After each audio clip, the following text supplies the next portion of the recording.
I'm Scott Allen Miller. It is the 14th of October, 2021. This is the Sheep Guarding Llama vlog here in Las Penitas, Nicaragua. So to last night, I have to do kind of the last night catch up because there's been no one on this street for 10 minutes and I come out to do the video and immediately a truck goes by and people are out honking. So last night, the girls and I played, well, all day, but we went until quite late because we were determined to see if we could beat the castle, the haunting of Castle Malloy from the Nancy Drew series in one day, and we did it. Of course, it was about half after midnight by the time we completed, but we did make it through an entire mainline Nancy Drew game in a single day, and it was a decent one. Not the best, and we really laughed a lot about just how goofy so much of the story was. I mean, this one got pretty out there. All the ones that are like hauntings, right? Oh, the castle is haunted or whatever, always end up being so utterly ridiculous that it's, you just have to laugh at them. But anyway, so we did that. That was really a big part of our day. We had a lot of fun hanging out, and tomorrow they said they want to start going back to the old Nancy Drews and trying to catch up there because we've kind of hopped around. I made a spreadsheet to actually show what our progress is on different ones, which ones we've started, which ones we've completed, which ones we've never done, because we're at a point where it's starting to be hard to keep track. I made that, and it shows that we did a whole bunch of the old ones and we've done a lot of the newer ones, and we have a huge gap in the middle, but it won't take too much to actually go back and knock out some of the early ones.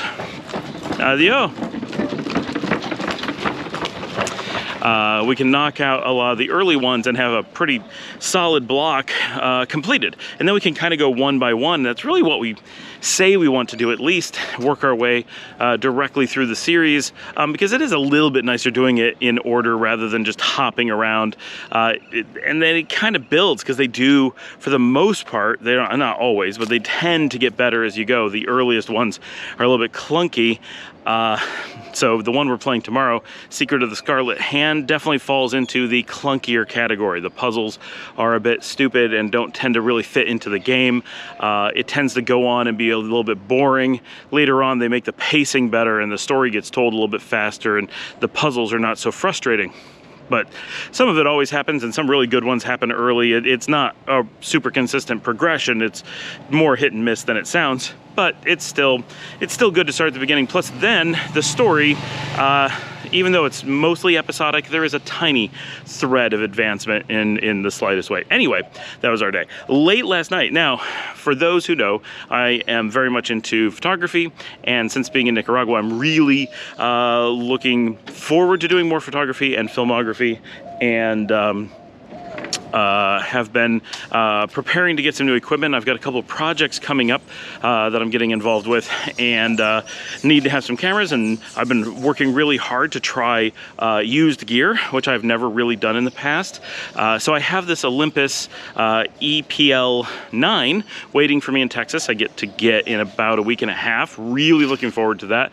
And the girls are very much looking forward. They want to try out using a much smaller professional camera, because the Olympus Pen series are absolutely tiny. I mean, it's closer to a GoPro in size than it is to my DSLR in size. So that's pretty cool, right? So and it's a gorgeous camera, right? It's a leather look with kind of a mocha and silver coloring. It's really small. It's kind of like a rangefinder format, and it's meant to be, fit in your pocket. It's meant to go with you anywhere. It's meant to be kind of a fashion accessory while being a very high-end, excellent quality camera. I mean, it's Olympus, right? Few names really evoke the level of quality photography that you get from Olympus. Olympus has always been just an incredible leader, and their Zuiko lenses are absolutely fantastic. So anyway, very excited about getting that, and I have a set of lenses that are already waiting for me, which I have said on the channel before. I have the kit lens, which I got for like $84, I think, which is a 14 to 42 millimeter. And remember, this is a very loud motorcycle. Remember, this is a micro 4/3 sensor, so if you want to know what the focal length is effective for a 35 millimeter camera, you have to double it, right? It's not the 1.5 that you're used to with some other sensors. This is a doubling. So a 14 to 42 acts like a 28 to 84 in the traditional film 35mm world. So it's a pretty decent kit lens, very versatile. It's not very fast, but it is a pancake. It's very small, and $84. I didn't need to have that because I don't typically use kit lenses too much, but at that price, I wasn't gonna pass it up, and it is so small. So if I'm just like throwing it in my pocket and going somewhere, I wanna have the kit lens. But the really good pairing on the Olympus pen is the premium, the Zuiko premium series, which are all prime lenses. They are not weather sealed, but neither is the pen. So that's, if you want pro with weather sealing, you need the upgraded bodies, which is all going to cost a lot more and be bigger. I don't need that. So I'm really, and you can go with the cheaper lenses, of course, but then you're looking at f2.8, you're looking at zooms that are just, it's not what I'm looking for. What I want is small, high speed, super high quality, and the premium lenses really seem to be the perfect fit.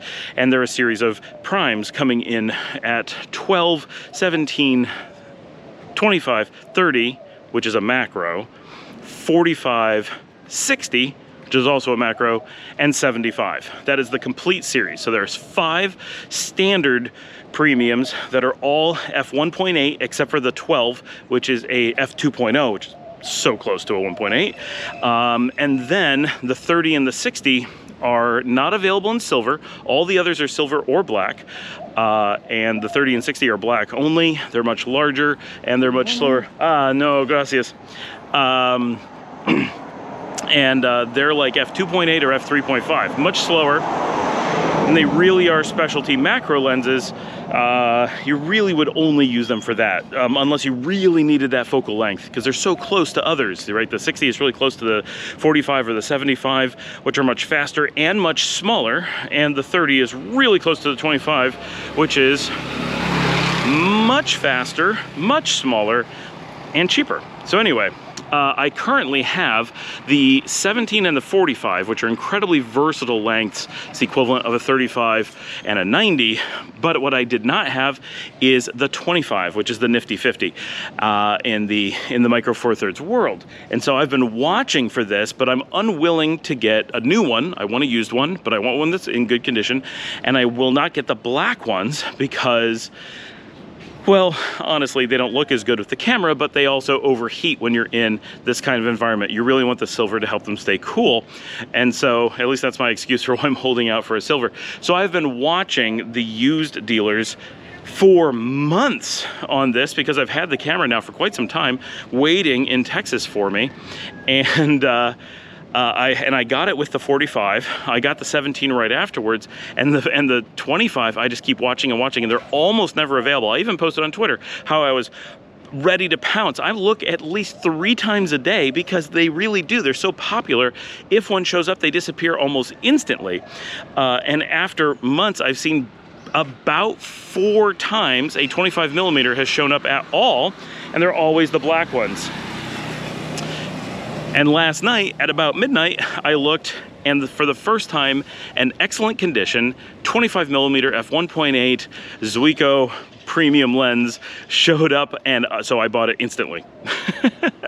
And it shipped this morning. So very excited. Now I have the nifty 50. That really gives me a strong lineup of primes. I really want the 12 and the 75, but they're not the same level of importance. You got to have a 50mm equivalent in your prime lineup for any camera. It's just what you use on any given day. It's just the super flexible, use it anytime for anything lens.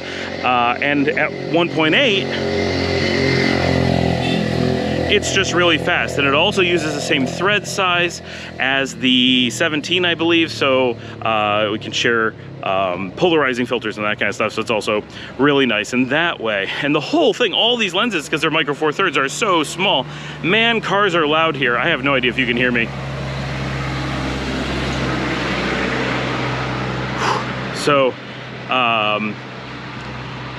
so that was last night after I did the video yesterday. I also got a lot of videos uploaded yesterday. I'm loving that I have time to record and batch and upload and edit in many cases and get these out for you guys, and keep them coming on a daily basis without having to be like, oh my gosh, I got to get it done before the sun goes down, and then it's got to be for this, and I got to get it uploaded, and I got to, because when I upload, it recharges the battery. It's just very there's a lot of logistics that become very hard if I'm doing it the same day.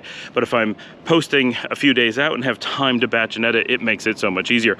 Okay, so today, that was last night. Today on Thursday, started the day, walked the dogs, found out this morning we are getting a cat. We have some mice issues, and I mean, you deal with them by having a cat. That's how life works here. So we are getting a cat.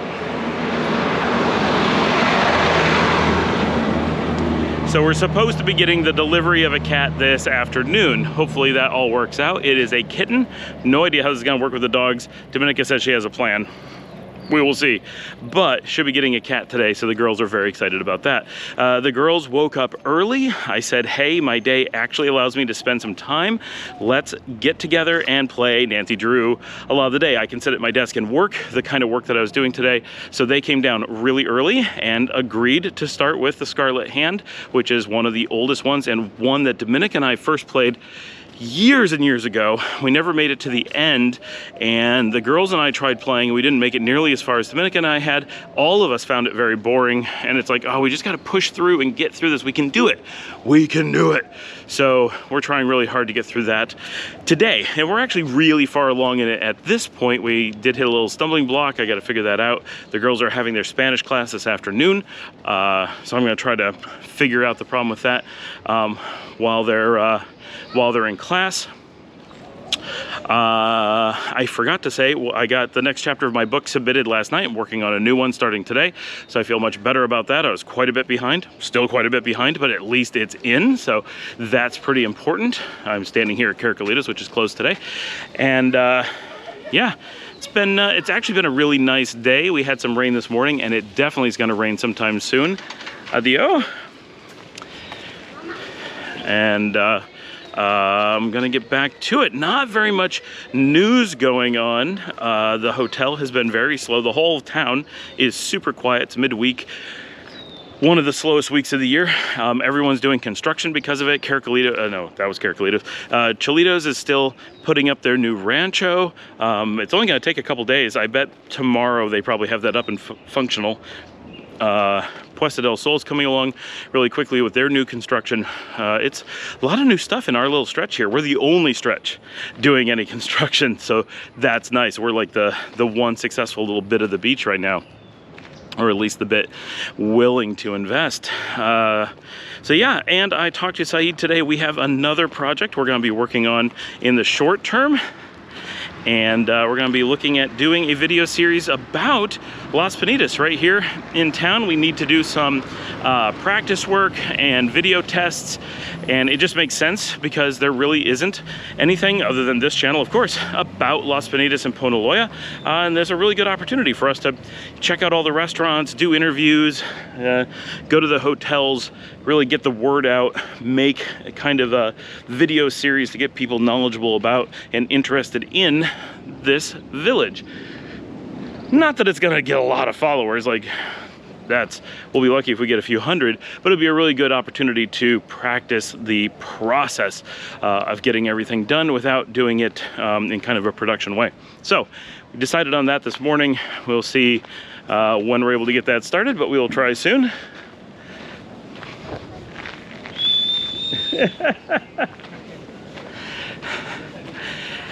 YouTube famous. So yeah, that's about it for Thursday. Heading back, it's a little bit warm. It's not really warm, it is humid today because the rain is just coming. Oh, and we got some new paint done on our signpost out front. We're doing a lot of painting out front. Our new logo is supposed to be done in the next few days. We talked to Valentina yesterday and we're like, we don't really want to change it too much, but we need to tweak it a little, update just a little bit.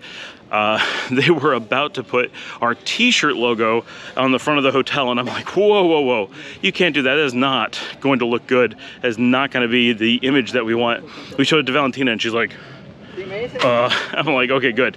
I'm glad that the artist agrees with me. It's not, I don't know what they were thinking. They weren't going to run it by me. They were just going to put this huge wave with all these layers of black and white outlines and stuff on the front of the hotel. It was going to be rough. So this is all cleared, nice and open white right here.